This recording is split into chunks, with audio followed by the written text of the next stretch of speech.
Welcome to Firsts in Fiction, your first stop for learning to write fantastic fiction. I'm your host, Aaron Gansky, author of The Bargain, The Hand of Adonai series, Who is Harrison Sawyer, and Firsts in Fiction. And I'm Alton Gansky, coming to you from very cold Central California. And I'm the author of about 50 books, including the Harbinger series and also Finder's Fee and many other books. I am Molly Jo Riley. I am producer of the podcast, author of the Unemployment Cookbook, and the upcoming mystery location novel, NOLA. And if you're listening to us on the audio-only broadcast, you can see us live Tuesday nights at 6:30 p.m. Pacific Standard Time. You can find us at aarongansky.com. Easiest place to find us is right there, so make sure you go there. And every week, whenever Google gives us a start broadcast button, we'll be broadcasting live at that time. And if Google doesn't give us a start broadcast button, like last week, not much we can do about that. So welcome back. It is good to be back. We missed you guys last week. Sorry for the technical difficulties, but they have apparently been resolved. And I believe it was a Google problem, not just my incompetence. So that's always, that's always a plus. So it is my understanding that it was Google and not an Aaron issue. How is that your understanding? Did you read something? I Googled it and found that there were several people that had trouble with Google Hangouts last week. And also I paid her to say that on the air. So there's that too. Now, you can find us on youtube.com as well. If you are watching us there, please click that thumbs up button. Helps us out a lot. If you have not already subscribed to our channel, please do so. That's always helpful. And you will find, if you're watching us live, some links at the top at the top of the chat room where you can share this link with your social media friends and they can join along with us. So there is that. All right. Shall we jump in tonight? Let's do it. Let's roll up our sleeves proverbially and get going. From James Earl, our Ask the Author question. He's been waiting a couple of weeks now for the answer to this question. And he wants to know, what's the rule governing opening your work with dialogue, especially when it sets the course for the rest of the story? Now, that's a very good question. I don't want to brag, but I did write the book on first lines. I called it Firsts in Fiction. You can find it on Amazon.com and buy your own copy. It's fantastic. Now, that being said, I do believe, short self-promotion there, I do believe that I am in the minority here. Typically, what I tell my students is that they should never open stories or chapters even or novels with dialogue. Now, the reason I do that is because it tends to be the first instinct for writers for some reason. For new writers, they tend to really like to start with dialogue. But the problem is your first line is so important. It has to be very, very, very good. And the problem is there's just not a ton of lines of dialogue out there that are strong enough to really open up a book. They just don't set the context, and without context, we're a little bit lost.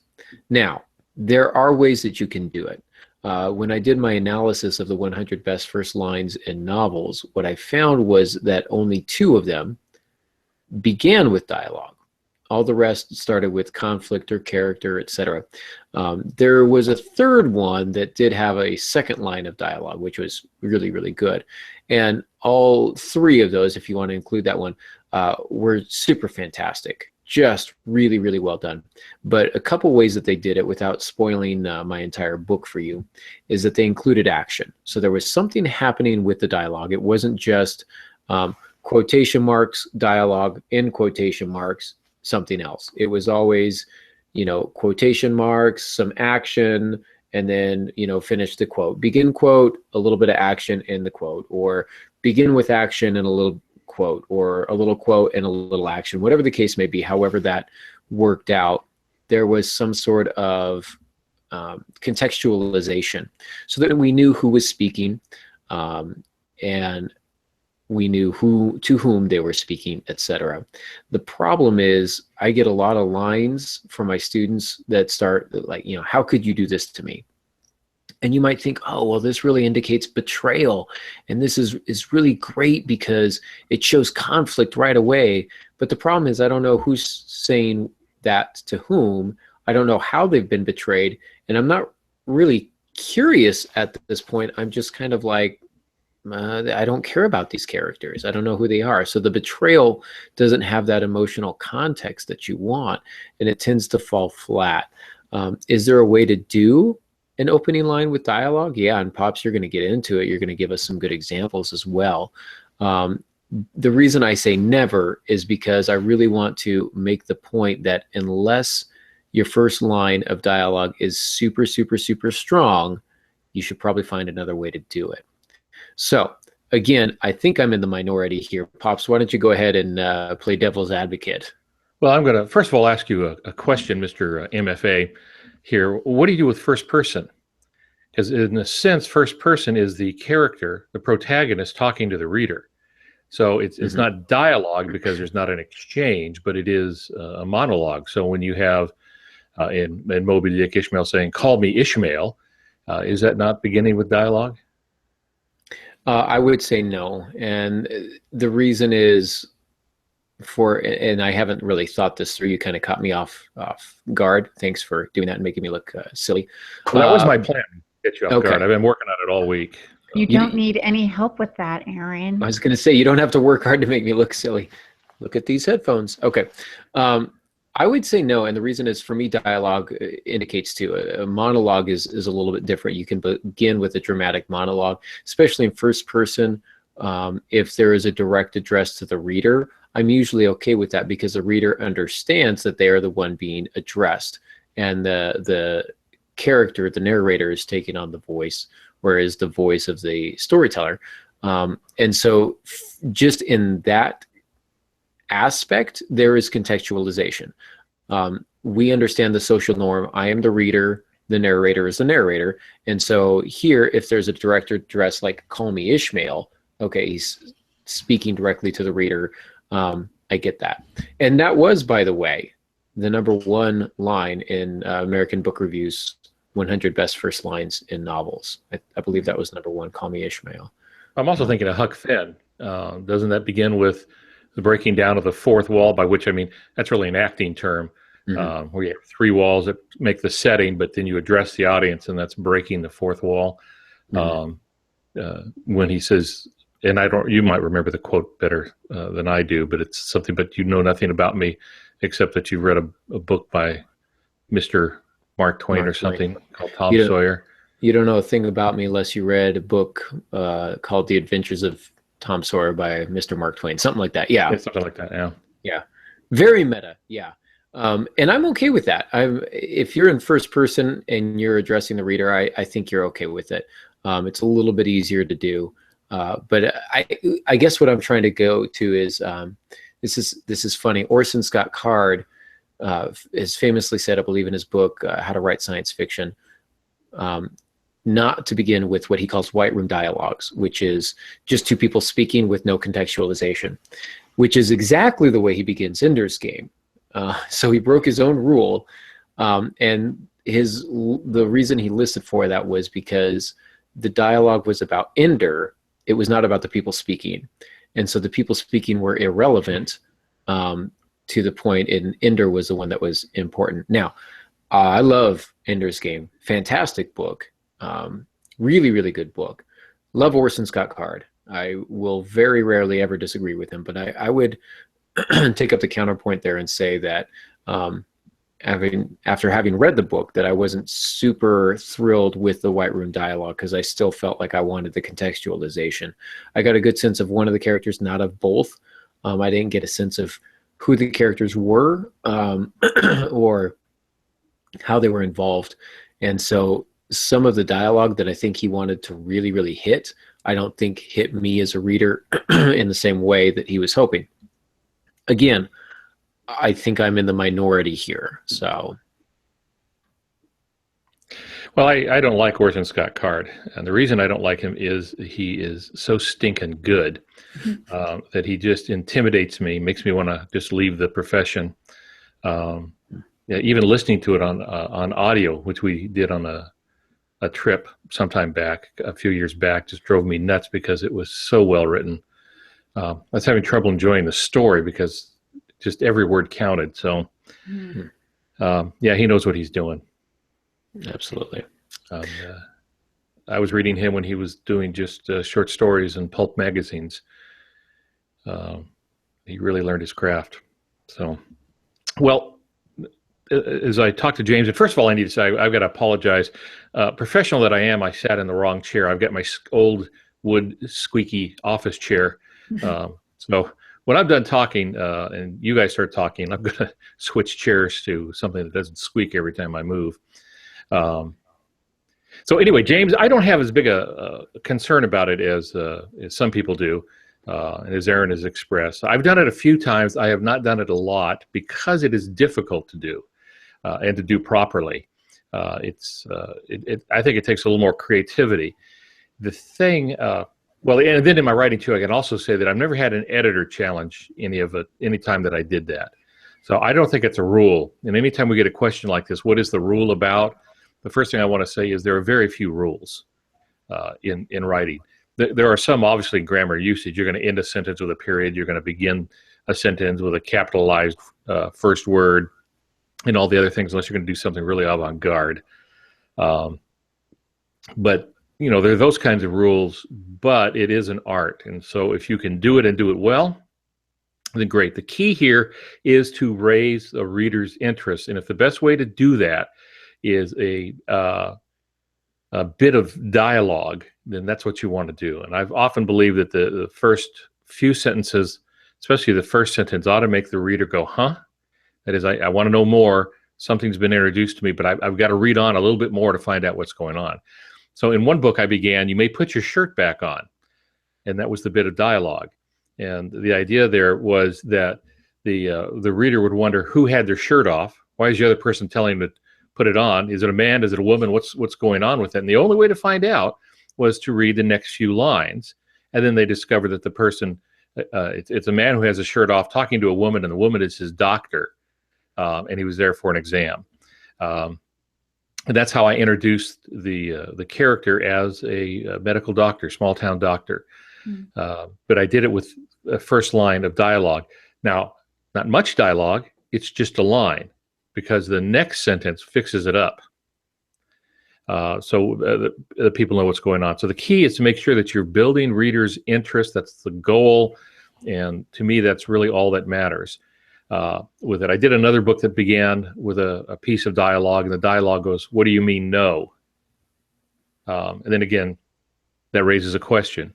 Who told whom no, and why would they do that? Well, it's all answered in the next few sentences, and it pulls the reader in. Haven't done that a great deal. So the thing to remember here is potential buyers first look at the cover of the book. That's what will get their attention when it's on a shelf. Then they'll look at the title, and if the title's intriguing enough, they'll go ahead and look at the author's name, and then they'll read the first paragraph, which is what your book's about, that first line, the first paragraph and stuff. That's what makes it all so very important. And if you get them to that point and that first paragraph lets them down, they move on because there's other books they can pick up without even moving their feet. They just reach over a little bit. So it's that last one that compels them to buy or to walk away. So give serious thought to your first line, your first paragraph, your first page. All of those extremely important. And pick up Aaron's book. He's got some great stuff in there about that. It's an easy read. It's a short read, but it's just packed with good information. And lately I've been considering starting a book with, well, there's something you don't see every day. That bit of dialogue. So again, I don't do it often. Most of the time I start with in the middle of some kind of action. And again, action doesn't have to be a gunfight or anything like that. It's just something going on. I usually start in the middle of that and then move in. But I don't have a problem with somebody starting a book with a bit of dialogue, as long as it generates interest. Molly? Grabbing my mic so you can hear me better. I would say first, I agree as usual with Aaron and Al. Kudos to Al for those 2 opening dialogues that you wrote, that you shared with us, because just hearing them here makes me want to read the books. I mean, it makes me want to read them again. Yeah, good answer. Good answer. Yeah. Secondly, there is obviously not a hard and fast rule, but I would definitely encourage you to take a look not at the entire dialogue if it's a conversation, but just the first sentence. It has to knock the socks off your reader, as Aaron says, without being cliche. And if you can do that, great. But don't think that you have to. The other 2 cents I'd like to add is how long is the dialogue you're suggesting? If it's 1 or 2 lines, I think it could work. As a reader, I would get very frustrated if it continued more than that. I want to get into the meat of the story as soon as possible. And being a fly on the wall while others talk does nothing to bring me into the story. It's more of what Aaron was saying at the beginning, where it's a little dialogue, action, dialogue. If it's strictly dialogue, if it goes on longer than 2 or 3 exchanges, I'm kind of checked out already. I'll give you one of my favorite opening lines of dialogue, and it comes from the book First Sim Fiction. It's listed in there. It doesn't come from that book. I can't remember which book it came from off the top of my head, which makes me a terrible human being. But it's actually the second line, and it says, "Once a man dragged his father by the hair through an orchard. Stop, stop," the old man said. "I did not drag my father beyond this point." Yeah. Oh. Yeah. Okay. So wow. See, I think for me, the difference between that and something like "how could you do this to me" is "how could you do this to me" is so vague and unspecific that it's too broad. There's no specificity there. However, here we have a man dragging his father, some specificity, somewhat vague, but still specificity. The act of dragging them through an orchard.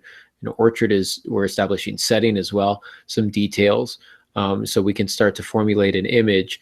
And then the question is not like who has betrayed whom, which to me feels a little cliche. It's a little more like this is a family tradition, dragging fathers by the hair. Like, this seems strange. Well, let me counter that by saying we're talking about a first line, which means there's going to be a second line. So we have to remember the context. The writing has a setting. So when somebody says, "What do you mean no?" It is, one period and one space beyond that starts another line that helps fill out the rest of the story. So they're not in isolation. If you just had that one line on one page, then it might be frustrating because there's no flow to it. But because a first line is really is opening the door to a room full of stuff, it works. I also like Dean Koontz's first line from Odd Thomas, which is actually on page 3 or 4, because I think the best opening line for Odd Thomas was, "All this happened before the cow exploded." I read that line and I went, "Oh, how is that not? You got to lead with that. You got to put that right up front." But it was on page 3 or 4. The rest of it's good. It's good. But I got to that line and I thought, oh man, if that was line 1, I would have bought this book twice. I would have bought 2 copies down at Barnes and Noble or whatever. So you'll find some good first lines further on in your manuscript occasionally. But I feel like we've covered that topic well enough. Again, I think I am in the minority. I think most people are more than happy to read books that begin with dialogue. I'm a little quirky in that regard, but there's that. So tonight we're going to review our reviews review, just so I can say review a few more times. We wanted to talk about this last week. Can you repeat that? Would you like me to review what I've just said? Sure. We didn't want to just skip this topic. We didn't want to just put it up there as show notes and not actually record it, because we thought it was important. How does that affect the rest of the year? Well, we've kind of bumped things back, and our wild card for December may look a little bit different. But we're still going to get you all of the important information that we had planned for December, starting tonight with a wild card. A little bit different for us, but that's all right. And here we are going to review book reviews, because it's very meta and it makes us sound very intelligent. So it is no secret that reviews are critical to the success of any product, but most especially, I think, the novel. The internet is, in this day of the internet, people often check reviews before they decide to buy something. I'm guilty of it myself. Well, we just made a fairly substantial purchase, and before we were going to sink any sort of money into purchase like that, we wanted to make sure that we were buying the right thing for us. And so reviews kind of help do that. Now, having a good number of reviews for your book is crucial. If you don't have enough, basically, buyers don't trust it if there's not enough reviews. Not enough people have bought it. Not enough people have liked it enough to review it. The 3 or 4 reviews that are there are probably written by friends and family, so we can't trust them, etc. Tonight, we're going to talk about how to get some reviews. We're going to talk about what to do with bad reviews. We're going to talk about how to write reviews, all of it. We're going to do the good, the bad, and the ugly. And this is where I put on my cranky pants. Yeah, well, it's good to review the reviews. I'm not big about reviewing books. I don't review other people's books. I started off as a book reviewer. Some of my first publications were book reviews from magazines. Now, this is before the internet, and Amazon was, begging you for reviews, pestering you for reviews, actually. They pester me anyway, for reviews. Before that time, you would read an article or a review in some newspaper or some magazine, and there you had an editor who was weeding these things out. They would use professional reviewers, and I started off as one of those book reviewers. So one of my, in fact, probably my first published piece was a book review. And then I got to the point where I did one book review that was fairly critical, and I felt bad about it. I mean, what I said was correct, but I kept being annoyed by the fact that I had not written a book, and I felt bad about saying negative things about someone who had written several books. So I finally decided that even though my judgment was correct, I didn't think I had the qualifications to be able to do that. Now it's all changed. It's all user reviews. Yeah. It's not professional reviews, and so that's one thing to keep in mind here when we're talking about reviews, especially from Amazon and Nook, the Barnes and Noble, and other places. They're not professional reviewers. If you want to see professional reviewers, you'll have to either get it from the magazines or follow quality and qualified Right. book bloggers. Yeah. So, Molly, you were wondering why we've become such a review-centered society? Yeah. My question is, why do you think this is? Because of course we love word of mouth advertising, but is part of this just narcissistic and wanting attention, or is the majority of these requests for reviews legitimately for helping others make informed decisions? Does my one review really matter when there are already 20, 50, or 100 other reviews on the same product or book? I think, first of all, I don't know if I should mention this or not, but if you get a chance and you have an evening to kill, looking up a Three Wolf shirt on Amazon and reading the reviews, or the banana slicer on Amazon, I think, and reading the reviews for that, those are fantastic. Not all of them entirely appropriate, but if you just need to bust a gut laughing, that's where you go. The hilarity ensues. Now, why do I think that we are such a review-driven society? Well, it depends. Why do publishers and companies like Amazon want reviews? Because it helps sales. It just does. Why do writers want you to review their book? Because it helps sales. It does. Does your one review matter? Oh, this is going to sound so jaded. Your review matters a lot more than your vote. Ow. Oh, sorry. Is that getting political? Yeah. I tend to think that even if you review something that already has 50 reviews, your review, if it's well written, can speak to the potential buyer.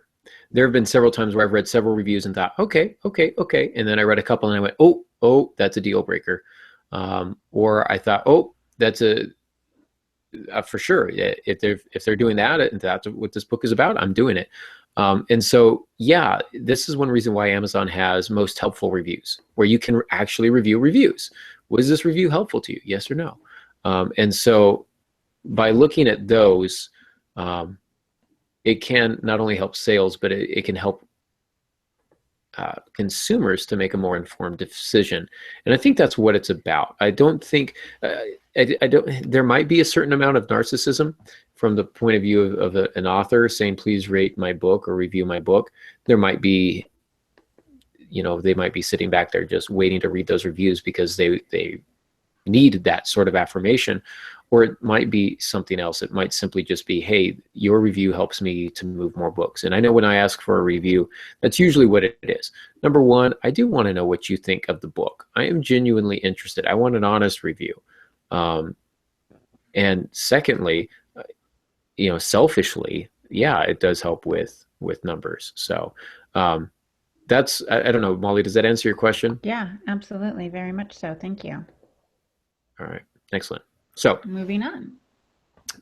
Yeah. Well, let me toss my 2 cents in there. Yeah. We have to remember that everything changed, a decade ago or so when Amazon came along. And we talk a lot about Amazon. There's others, Barnes & Noble, you don't want to forget them, or Smashwords or some of the others. But the elephant in the room is Amazon. And probably will be for a very long time. I don't see anyone unseating them.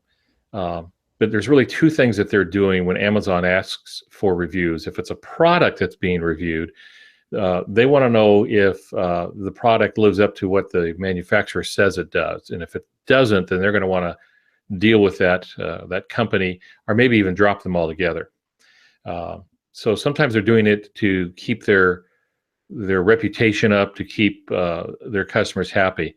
But another thing they're doing is really a marketing ploy, and that is to keep people involved, engaged with Amazon over and over again. So, that it is the place to go. And the more action you have on Amazon, you buy a book there, you review a book there, it becomes your first stop. And so there's a little psychology of Amazon marketing there. The third thing is traditional publishers have gone through this, and I think this is a horrible thing and perhaps something for a different show, but they're asking authors to do most of the marketing. And one of the things they'll try to guide them. They'll say, here's one of the things you need to do. You need to get people to review your book on Amazon. And they'll be very specific about that. You want them to review your book on Amazon. Not all publishers do that. I have never asked for reviews on any of my books. But they want that because they believe if you generate enough positive reviews, then more and more people are going to buy them. And there is some truth to that. If you have 7 very good reviews, that's nice. If you have 1,300 very good reviews, 4-star and above reviews, then that tells the reader there's something really going on here, and they want to be part of that crowd, and then they buy. So again, there's more sales psychology going on with that. So that's probably more we want to get into. But that's one of the reasons these things have become so ubiquitous, and it's largely due to the internet, because the internet now provides instant communication, instant question, instant feedback, and before you couldn't do that, you'd have to write letters, and that was just too slow and too expensive. Now, when you buy something at a online retailer, they have your email address, they monitor your purchases. Yep. So when you go someplace else, like with Amazon, for example, if I look up studio lighting for podcasting or something, next time I go to even USA Today, there'll be an ad in there about that particular item. They monitor those kinds of things. So it's been a huge, huge change. Amazon does really watch over you. They're very good in that way, very responsible, very much like a big brother. So sorry, I went a long way for that joke, but there is some truth in that. I mean, you're going to tell me you log into YouTube and you don't want to watch every video they put on your feed. There's a lot of that tracking that goes along, which is not necessarily a bad thing. I mean, obviously, if you're really concerned about privacy issues, you might have some issues with that. But for the most part, if they're using it for benevolently, it's very common for them to find something else that you might enjoy, which is scary because they know more what you want for Christmas than your family does. Yeah. Anyhow, all right, moving on. So let's talk real quick how to write a good review, because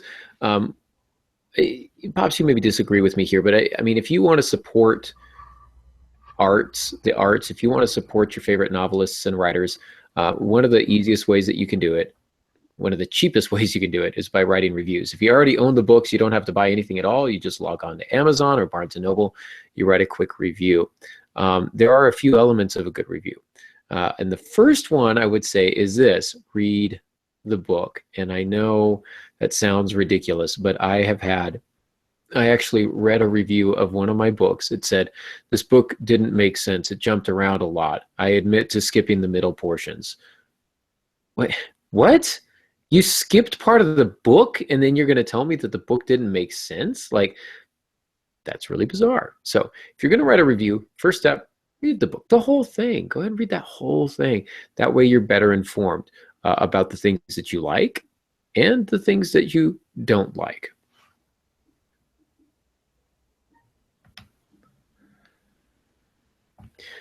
I was waiting for you, Pops. Oh, I see. I thought you had something else going on there.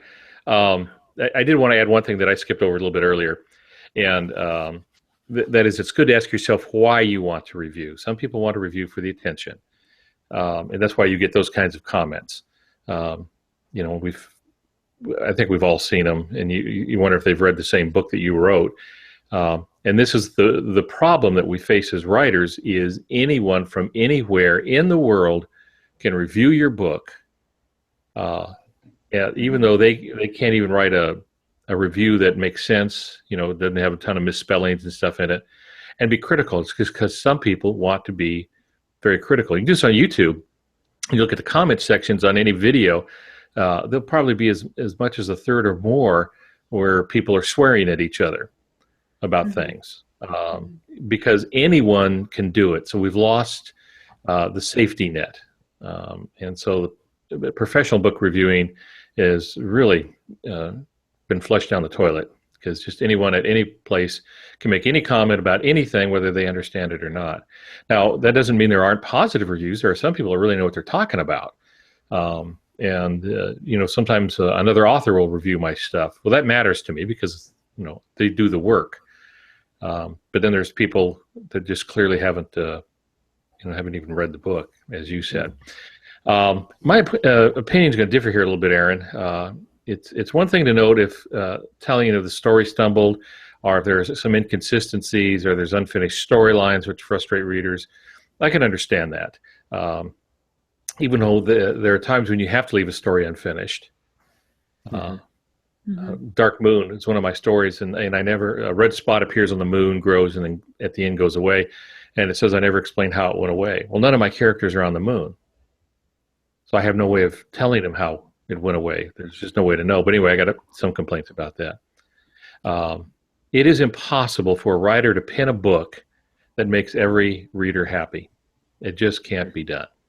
And we live in a society that, for some reason, thinks it's a good thing to be critical. So it's not unusual to get those bad reviews.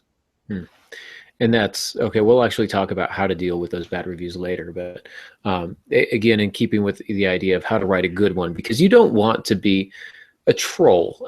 I mean, there are trolls out there. They exist, right? So you want to avoid that. And the first thing you want to do, you want to make sure you read that whole book. You also want to make sure that you list some positive aspect of the book, at least one thing. I don't know if you've ever heard of the sandwich method of critiquing a story, but you start with a positive, and then there's the constructive critique, and then you end with the positive. Very much like a book review, you could do that as well. But the reviews that I don't trust are the ones that are completely one-sided. The ones that are like, this book is awful, there's nothing good about it. Well, I don't think that's true. Or this book is amazing, there's nothing wrong with it. I kind of discount that as well, because there is no perfect book. In the same way that no book can please everyone, I don't believe that it's possible to write the perfect book. I already did, so just give up trying. You only get one of those in a generation, so. Yeah, and I already got that, so just anyhow. But list, the positives. Was the plot intriguing? Were there particular characters that you liked? Was the imagery really well developed? Particular turns of phrase? Whatever it is, just find something that you can say that's positive about it. If you've got complaints, feel free to say so, but do it politely and try and be somewhat educated about it. you wanted more at the end. You wanted to see perhaps it end in a different way, or you wanted more about a particular character. Whatever the case may be, as long as you can be specific about it without spoilers, because that's another aspect here, is avoiding spoilers. If you can be specific with what you found to be a shortcoming, that's can be a positive in the sense that if you say there's too much description about the setting, and I'm reading the book and you're criticizing the book because there's too much descriptions about the setting, but I go, hey, that's right up my alley. I like a lot of descriptions of setting. Now your negative review has just turned into a positive review for me. And so there are ways to do that. Again, be intelligent about it and be specific about it, and also be aware that this book may not be to your taste. It's possible the book was given to you as a gift. Especially if you are actively publishing books, you'll be asked to review books as courtesies to other authors, and that's fine. And sometimes they're not in your genre. And I mean, I've had to read historical romances, and that is so far from what I do, but I am still willing to read and to critique. And the idea is, or to review, and the idea is that I just let them know in my review, this is not a book that I normally pick up. However, I did enjoy these particular elements. I thought the story was a little lacking here, but I also understand that's a convention of this particular genre. So being open and honest about it is very helpful. You just want to be tactful. Okay. You don't need to be a troll. You don't need to say, hurtful things. This author is stupid, blah, blah, blah. Like that doesn't accomplish anything. It just makes you sound childish and immature. And frankly, if I may say it, uneducated. And the other thing is to be honest. I remember my favorite review when I first started writing. I got the bargain. And my first novel, and this is going to sound awful, but my favorite review was when I finally got a 4-star review. And the reason was I'd had a lot of people give me 5-star reviews, and I should be celebrating that and excited about that and doing backflips for that. But when I see a book that has all 5-star reviews, my first thought is, well, they got a lot of friends and family. I see a 4-star review and I think, here's somebody who can be trusted. Here's somebody who's thinking rationally. And so I tend to actually like those 4-star reviews on my books because I think it lends a little more credibility to the other 5 stars, and even to the 3 stars. I don't begrudge people who've given me 3 stars. I mean, not everybody can understand my genius, and that's fine. I get that. So I'm your father, and I don't understand it. So. I just tell myself it's genius. Everybody else calls it weirdness, but awkwardness. I don't even know if that's a word. Don't you think it's important, though, for people to know that there's a difference between writing a critique and being just critical? Oh, absolutely. The words are so similar that people confuse them, and I think that's what they think a book review is a place to be critical, a place to vent. And it really isn't. A review is your impression of the book. Did you like it? Did you not like it? And there's different things. And I think sometimes people are just confusing the words. Yeah. Taking the most negative approach on it. Mm-hmm. Right. And that's not what you want. Again, you really want to look for that balanced approach. And I have not actually done this. This is not on the show notes. I'm just going to throw this out there and see what your opinions are. I've actively avoided commenting on any reviews of my books, be them good or bad. However, there were times where I've felt like I've wanted to contact people who have reviewed my books simply to say, thank you. Like, this was a really well-crafted review. I know you only gave me 3 stars. I understand that, and I appreciate your honesty. I've thought about doing that. I would never reach out to somebody who did a 5-star because I don't think it's necessary, and I would never reach out to somebody who gave me a 1-star review because I feel like I don't know that I would be emotionally neutral. Yeah, emotionally neutral with that. It would be hard for me not to be critical of their criticism. So if somebody gives me a 1-star, that's, it's fair. That's their opinion. Hopefully it's intelligent, though we'll see that not all of them are. And I just kind of let that lie. That's not my battle to fight. It makes me, especially if I respond publicly, then it starts to look like I'm defending my work. If I'm defending my work does not defend itself. So I would say to avoid responding to reviews because your work stands on its own. But I don't know, Pops or Molly, have you ever reached out to people who have reviewed your books? Molly, how about you? I have, yeah, on Amazon, of course, because I don't have that many reviews, so it was easy to start right up front. A lot of it were friends and people that I knew that were with the journey when I first published the cookbook and then the Kindle books. So with those reviewers, when the reviews came in, I was, thank you for your review, thank you for your review. Even the negative reviews, and I know we're going to touch on that later, but there was one that was really bad. I left that one alone. Another one where somebody said, this isn't to my liking or whatever. I can't remember the exact wording. And I just popped in and said, you know what, hey, I appreciate you taking the time to at least review this for me. Thank you. I'm not going to put them down or belittle them. The ones that are attacking me personally, I'm ignoring completely. But the ones that did take a chance and just, hey, I didn't like this. Thank you for your honesty. I'm sorry it's not to your liking. And that way, I think if I'm going to respond to the positive reviews, I have to also respond to the negative reviews. Okay. How about you, Pops? I was afraid you were going to ask me. The problem with this podcast is it forces me to be transparent. Yeah. No, I've not responded to any reviews. I tell you the truth, I don't even read them. Okay. I don't want to know. There's nothing I can do about it. Especially when I was, had a healthy flow, a healthy stream of work going out. The time that book would appear, be on the shelves, be bought and reviewed, I'm 2 books down the line. So it just wasn't good for my psychology to be focusing on something that I can't do anything about. It is what it is. It's in print. With ebooks now you can make changes, but if in traditional publishing, they're not going to change the physical books. So it was just the point. You like it, you don't like it, go ahead. Say whatever you want. I don't really even look at them. I do look at reviews for certain products. I don't read book reviews or reviews on books. But if I'm buying some, bit of kit for podcasting or something like that, I will look at those reviews to see if they've had a problem with the product not performing. I'll look at those, and then I always judge them by the tone that was used with it. But so no, I don't interact with them on that. You make a really good point about the tone that's used, and that's not something that I spoke about in ways to write a good review, but I think that's a very astute observation. You can tell a lot about a review by the tone that the reviewer is using. And so you want to use a professional tone so that people will take you seriously and treat you as a professional rather than, again, a troll. If you sound like a troll, people are going to treat you like a troll. They're going to assume that you're just a negative Nelly or naysayer or whatever, Debbie Downer. I don't know what they call them these days.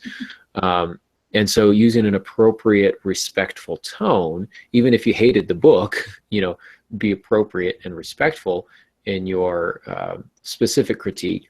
And then people will take that to heart a lot more. And Pops, I like that we have differing opinions on things. I think it's really important for people to hear, because I know a lot of writers who don't look at their reviews, and same thing, what can you do? It's already out there in the world. I typically do read my reviews, but not often. Every few weeks, I'll just kind of look at my books. Did I get any new reviews in the last few weeks? I am curious. I am morbidly curious. It is Pandora's box. It is definitely Pandora's box. So be aware, if you're going to read reviews, you're not going to necessarily like everything that you read. It's not all roses. Now, I do want to talk just very briefly about how to get reviews for your books. If your books are out there, I'm just going to say a couple of points real fast, because there's some fun stuff at the end. I think it's fun. It's embarrassing too, but a little bit fun. So how do you get readers to write your reviews or write reviews of your products? First thing, you do not pay for reviews. And this is going to sound really contradictory, because the next point is to offer a book in exchange for an honest review. Isn't that paying somebody for a review? No. Giving them a book in exchange for a review is strangely okay with Amazon. And I think it's because that's what publishers do. They send copies of books out to professional reviewers to have them reviewed because, again, increases sales. It's kind of a quid pro quo thing. However, if you're just giving an Amazon card to them, an Amazon gift card, or somehow paying them to review, the idea is that you are not going to be honest in your review. Right. If I give you a book for free and you hate it, you're completely entitled to say that you hate it. If I pay you $10 to review a book, now you feel somewhat obligated to say something nice. I think that's how Amazon kind of looks at it. You may want to double check me on this, but as far as my research is concerned, and Molly, I think you looked into this as well, that if you are paying for reviews, Amazon will take down paid reviews, but they will leave up reviews that have been done in exchange for, for books that people have received in exchange for honest reviews. I think those up. Right. And people will say, well, how do they know? It's Amazon and it's the internet, and they will find out. They already, like Al was saying, are already tracking you when you're on a different website. They're going to know if Aaron has paid me to review The Hand of Adonai, which he hasn't. I did that all on my own, but there would be ways for them to find out, in particularly because you're very rarely these days giving a physical gift card. It's all internet gift cards. So they're going to track it and be able to see it. So you want to make sure that you're not going to give a gift card and say, hey, thanks for the review, here's your gift card. Of course, there are times where we've done book launches where we've raffled off gift cards for prizes, and those people have later done reviews, but that's different and they're disjointed and not connected, and that is also trackable. But when you visibly say, hey, thanks for reviewing my book, here's the gift card I promised you, you're going to run into hot water and that review is going to be taken down. Yeah, Amazon already knows every magic card that I want to buy. They're worse than Santa. I will tell you, though, it's not hard because I kind of want all of the magic cards. So it's just like, here's another magic card. I'm like, that sounds good. I want that one. All right, moving on. True story. There's a lot of people who don't know what magic cards are. Magic the Gathering. Those people live a very sad, dull life. I'm sorry, not all of you, but yeah. It's a nerd card game that I play. It's a lot of fun. So if you know Magic the Gathering, then you know what I'm talking about. If you don't, I could explain it to you, but then your opinion of me would probably plummet. Just that guy's weird. So it's not me, it's the game. That's true. So other things that you can do, you can find book bloggers, do kind of book tours, virtual book tours by having book bloggers review your book. Using social media to your advantage. Pops, you've mentioned a couple things here about the publishers, especially traditional publishers sending out copies to reviewers. Yeah, the thing about finding book bloggers is do be careful. Anybody, anywhere can blog. 2013, they numbered the number of blogs at about 156 million blogs. So anybody can write anything on the internet, and they do. So a quality book blogger is a whole, you have to search for it, and it's a whole different ball game. Now, if you're using traditional publishing, you've been traditionally published, they will do things like send out books to known book bloggers and to also publications that review books. So they will go through the trouble to keep a list of that. They know who's doing what, and they will send that information out. If you're self-publishing, then you remember, you're the publisher, not just the writer if you're self-publishing. So it's your job to learn if those bloggers have any cachet, if they're respected. Do they have many people viewing their site? Do they know how to review a book? Read a couple of reviews. I've read some horrible stuff, and it's clear they didn't understand literature at all, or the process of writing a novel. Sometimes they don't even know the terms. So you have to be careful, because anybody can do that. Anybody can call themselves a book blogger because they like to read. So just a word of caution there. And again, if you're using traditional publishing, your publisher will guide you through some of that. Absolutely. And it always helps to have somebody in your corner there. So They also influencers, they'll ask you for influencers. That's not unusual. They'll say, who do you know that can that might say something nice for you about your book, and maybe do something online about it. Those are called influencers. And if the bigger your influencer list, the more attractive you are to publishers. Yeah, absolutely. Now, your book is out there, it's published, and you get a bad review. Welcome. Join us. We are all happy here in the negative review place. Negative reviews are going to come, like it or not, and that's fine. Just understand, most of these bad reviews come from unhappy people who just want to make other people unhappy, I guess. One thing that I've heard suggested in dealing with bad reviews is trying to bank a few positive reviews. And so reaching out to friends and family and people within your network and having them write up some reviews of your book, but not post them until you get a bad review. And once you get a bad review, then you have 3 or 4 people post their good ones, because then it kind of pushes the negative one down a little bit. So I've heard of people doing that. It's a timing game. Remember, the bad review probably came from someone who's not a writer, and that happens very, very often because it's very easy to criticize what you're unable to do. That's why we have armchair quarterbacks, right? It's real easy to make that throw sitting in your armchair saying, I could have hit him. Really? With a 240-pound man running a 4.3 directly at you? Probably not. Have friends and family mark the reviews as not helpful. That's another thing. Usually bad reviews aren't useful anyway, especially if they're just like, this book sucks. Again, there's no specificity that doesn't say why. So those usually aren't helpful anyway. So I think just, roll with the punches. My personal method is just, okay, I got a bad review, I'm moving on. Pops, you were mentioning even Moby Dick got bad reviews. Oh, yeah. Even the great writers, they're considered classics. Hemingway got slammed. Fitzgerald got slammed. They all got slammed about one thing or another with that. And the one I put in the show notes had to do with Herman Melville's Moby Dick. I think when it was published in England, it was called The Whale. And then it came over to the United States. And the Boston Post wrote, "The Whale is not worth the money asked for it, either as a literary work or as a mass of printed paper. Few people would read it more than once, and yet it is issued at the usual cost of a standard volume. Published at 25 cents, it might do to buy, but at any higher price, we think it would be poor speculation." In other words, poor use of your 25 cents. Oh my goodness. Do that. Yeah. And Herman Melville didn't hit it till after he died. Moby Dick didn't hit it big till later, till it got into the school system. But the point is, it doesn't matter how good your writing is, there's always going to be somebody that's going to speak badly of it. And that's not just non-writers. Editors make that kind of mistake. One of these days I'm going to pick this book up, but it's a compilation of all the bad rejection letters that famous writers got. Stephen King got one, said he better look for another line of work because he certainly wasn't a writer.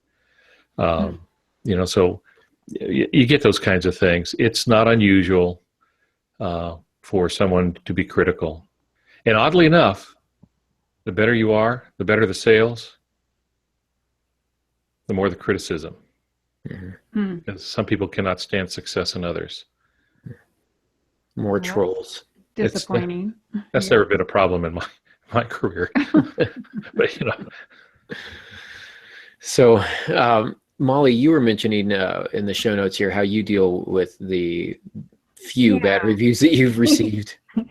And just let's be clear that I've just received few reviews, period. So it's not like just a few bad ones and a lot of great ones. I've just received a few, period.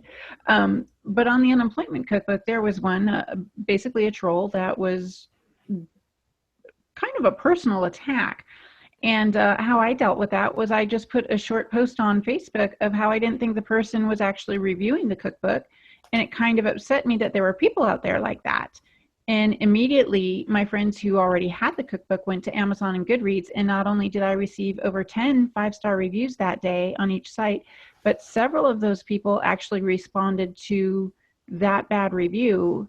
And one in particular kind of put that person in her place. All I'd done was mention the review and say, this is does anybody else feel this way? Do you think this is about my book, or is she just having a bad day? And a bunch of people kind of, I hate to say it this way, but came to my rescue, and it actually turned into a really good marketing to mention that I had one bad review. You know, I was going to say something that was really profound. Well, I'll buy you some time here then. Thanks. When we call someone a troll, I understand we're not referring to everybody who posts a negative review of a book. That's certainly an individual's right. They don't like the book. They certainly have the right to say that. The system is there for them. A troll is somebody who's mean-spirited about it. And their goal is to wound, not to inform. But if somebody has, some negative comments about any book, they just didn't like it, they thought the writing was wrong, too many errors slipped through. And by the way, there's always errors in first editions, typos and stuff. It just happens all the time. It's a numbers game. I'll explain that some other time. But there's always going to be in first editions. But there's some things to be concerned about. Then that's fine. If you're offering an opinion, that's great. Feel free to do that. If you're being mean-spirited, then you're likely to be tagged as a troll. Well, and also a troll, sorry, Aaron, but also a troll is somebody who isn't just for that one review, but has a pattern of negative attacks. And you can easily find that if somebody is a troll by clicking on their name, and it'll show you all the reviews that they've left on Goodreads or Amazon, and you can see 1 star, 1 star, 1 star, and the horrible comments that they make. And so that's how you can identify a troll as opposed to a person who was just critical of your work. So I may have done that before, and so I won't mention who or what or where or why or how, but yeah, I did investigate a little bit because I feel like I was trolled at one point.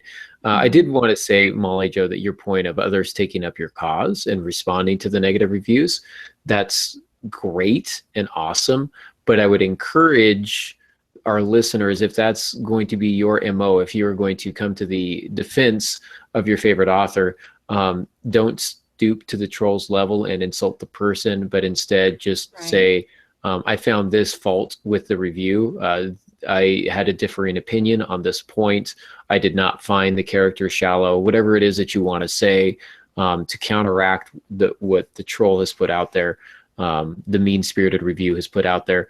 That's totally fine. Just again, remain appropriate and respectful. I think that's a good rule of thumb for all areas of life, not just book reviews. It's like the golden rule, right? I mean, it seems pretty straightforward, but not everybody understands that. So I know we're like super close to being out of time here, but I thought just very quickly, hopefully quickly, we might share some bad reviews. And when I came up with this idea, I thought it was fantastic if we all just grabbed some of our negative reviews from Amazon and put them together and talked about them. And I felt felt very alone for a while.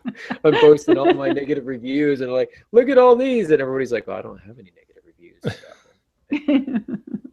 No, that's not what I said. It just took me a few days to get my notes in. That's all. Okay. So, fair warning. It's not a good feeling for your ego to go through and collect all your bad reviews. I'm just throwing that out there. But I've done it for you and I've collected them. Here was my first critical review that I received for An Affair to Forget, which is a short story. It's about 10 pages. It was the first thing that I'd had published. I wrote it while I was at Antioch. It's a very complicated story. There's a lot going on in it. And the cover that was chosen by the publisher suggested, I think, a romance novel. It seemed somewhat suggestive, and the book is about as far from a romance as you'll ever get. So the review that I got, and I'm going to just, if you're listening to the audio, understand that there are no capital letters in this anywhere. So I'm going to read this. It says, the guy was not even sorry he cheated. It's about by the way, it's about a minister who's had a child out of wedlock, and he's been too afraid to tell his wife. And so he finally brings the daughter home after his mistress has died. And so that's kind of the dramatic setup. There's a lot going on and a lot of reasons why. But anyhow, she says, the guy was not even sorry he cheated. He he wanted to leave his wife and go to the mistress. The mistress was a home wrecking. I'm going to keep our clean rating here and skip the next word. It looked like she knew the wife and probably went to steal him. He bore the child without asking the wife first, and he acted like it was his house, and his wife does not have any say in this. He did not love high wife, and he could not make it more clear. Man like this makes me sick. He was not even sorry. Now, Okay, then. I'm trying not to openly mock the grammatical errors in that. What I wanted to say about this, though, is I did actually want to cut them a little bit of slack in the sense that when you look at the cover, she probably was expecting a romance. And I did click through. This is the one I clicked through on and checked her other reviews. And it looked like she typically was a purchaser of romance novels. And so clearly, this is not what she wanted. She probably did not read the blurb, the information about it beforehand, and it just was, her expectations were not met by my story. She expected one thing, and she didn't get that. If she had simply said that, said, I was looking for a romance, this was definitely not a romance, that's fine. Give it a 2-star review. I don't know if it deserves 1 star, but just understanding again that, oh, my expectation was for A and I got B, letting people know that it's fine. Like if you think you're buying a romance, you're not. You're actually purchasing a book like this. That aside, I enjoyed it. I like this aspect or not, etc. Does that make sense? Yes, definitely. Okay. Yep. Another one on that book says, did not like this as it was very disjointed and the ending was weird. Okay. Weird is a little vague. The story is non-chronological. And if you're not ready for a non-chronological story, I guess it could seem disjointed to you. I don't want to say that nobody else had trouble following it, but nobody else had trouble following it. So, I had no trouble following it, but that doesn't say much. Yeah. See, now I feel like I'm defending myself. Let me throw in here is that Amazon will ask you to review. If you buy the book through Amazon, they will contact you. You'll get an email saying, how many stars would you give this book? And there have been times when they've just pestered about it. And that's, again, we talked about them trying to pull in more interaction with their customers. So sometimes you get these reviews not because the person's sitting around thinking, who can I slam today? But they've got an email that says, how would you rate this? And this is what they do. That's true. Yeah. Here's an example of a good negative review, which sounds strange, of my most recent book, Who is Harrison Sawyer? It says, the story pulled me in and was hard to put down. So it starts off with a compliment. That's nice. Particularly interesting read in an election year. The intensity of the prologue continued throughout, kept me guessing about who could be trusted. The reprogramming scenes were hard to read, and the ending left several characters' stories unresolved. Would have liked to see more time spent on wrapping up loose ends. Otherwise, a good read. So this was a critical review, but I thought that was well done. I'm okay with their criticism. I've heard that before, and that's their opinion, and it's not done in a mean spirit, right? That's clearly I think a positive negative review, which sounds strange. But if I read that, it wouldn't necessarily dissuade me from buying the book. That's a proper review. I know. Yeah. So kudos on that. Maybe that's somebody I reach out to and say thank you. Maybe I'll do that tonight. But and I'll just do one more because this one I think is really interesting and it might be a little talking point here. This is from The Bargain. It says, The Bargain is a modern version of the biblical story of Abraham asking God to spare the city of Sodom if 10 righteous people can be found. In this case, the destitute town of Haley, California will be destroyed by a tornado if news writer Connor does not write 10 stories of heroes in the town. Although unusual people, the characters are well written and have surprising stories. I received The Bargain from Lighthouse Publishing of the Carolinas in exchange for an honest review. How many stars do you think that reviewer gave me? I would have think at least, the review sounds good. The thorough review, I would say at least 3.5 to 4. The first thing that I noticed is this is very much a summary. No spoilers, which is good, but it's very much a summary. Very little opinion about it, other than the characters are well written and have surprising stories. But the rest is just a summary. So maybe 3 stars then, kind of middle of the road. Keep it mainstream. I mean, sure. Well, if you've done one of these, it's very easy to enter the wrong number of stars. And I'm wondering if that was the case because this was a 2-star review. Yeah, and what they're saying is if they really read it, then I don't know why they would give it 2 stars. And the only thing I can think of is they messed up how many stars. Now, maybe they meant that. There's just no way for me to know, but it does not fit with what they say. Exactly. And I wanted to point this particular one out for that exact reason. Sometimes, I mean, I've had other reviews where it's like, I loved this book, 1 star. It's like, did you think it was that, like, 1 was the best? Like, it's kind of confusing. So, you know, those things exist as well. So just throwing that out there. Now, Molly, I'm going to say that unless you were really wanting to share your unemployment cookbook one, I won't make you. We can easily say that we're out of time. But if we are out of time and we can put it in the show notes, I'm good. You're good. Okay. So we will include that on the show notes so that I don't want to make anybody else have to do this, but that's our show on the reviews review. Now, Molly, it looked like we had quite a few people in the chat room. Do we have any questions? Before we move to that, I just want to show you my genius. None of mine are in here because if people, listeners, want to know the kind of reviews I'm getting, what they can do is they can just go to Amazon and look up all my books. Yeah. And buy them while they're there. Buy them, yeah. And I happen to have put the Amazon links for all of our author pages in the chat room so people can find all of our books. Oh, great. I'm on it. At one time, we had 8 people in the chat room. So thank you guys. Obviously, really appreciate keeping busy like that. A lot of Googling Google to verify some things. And it's not, there we go. It wasn't scrolling. Little chat between Dave and Bruce going on. And okay, you guys got to not post when I'm reviewing the chat room because it scrolls and it skips and then it's confusing. So if I'm reviewing and somebody's going to post something, it's going to bump me all the way back to the very last thing. Dave Fessenden says, how about opening dialogue when we were talking about Ask the Author? How about opening dialogue like prepare to die? He said that would be a good first line dialogue. Oh, we were talking about that. I was playing with an opening dialogue line that says, yeah. So what do you think? A headshot or gut shot? Best way to die? He cocked the gun. Yeah. And leave it at that.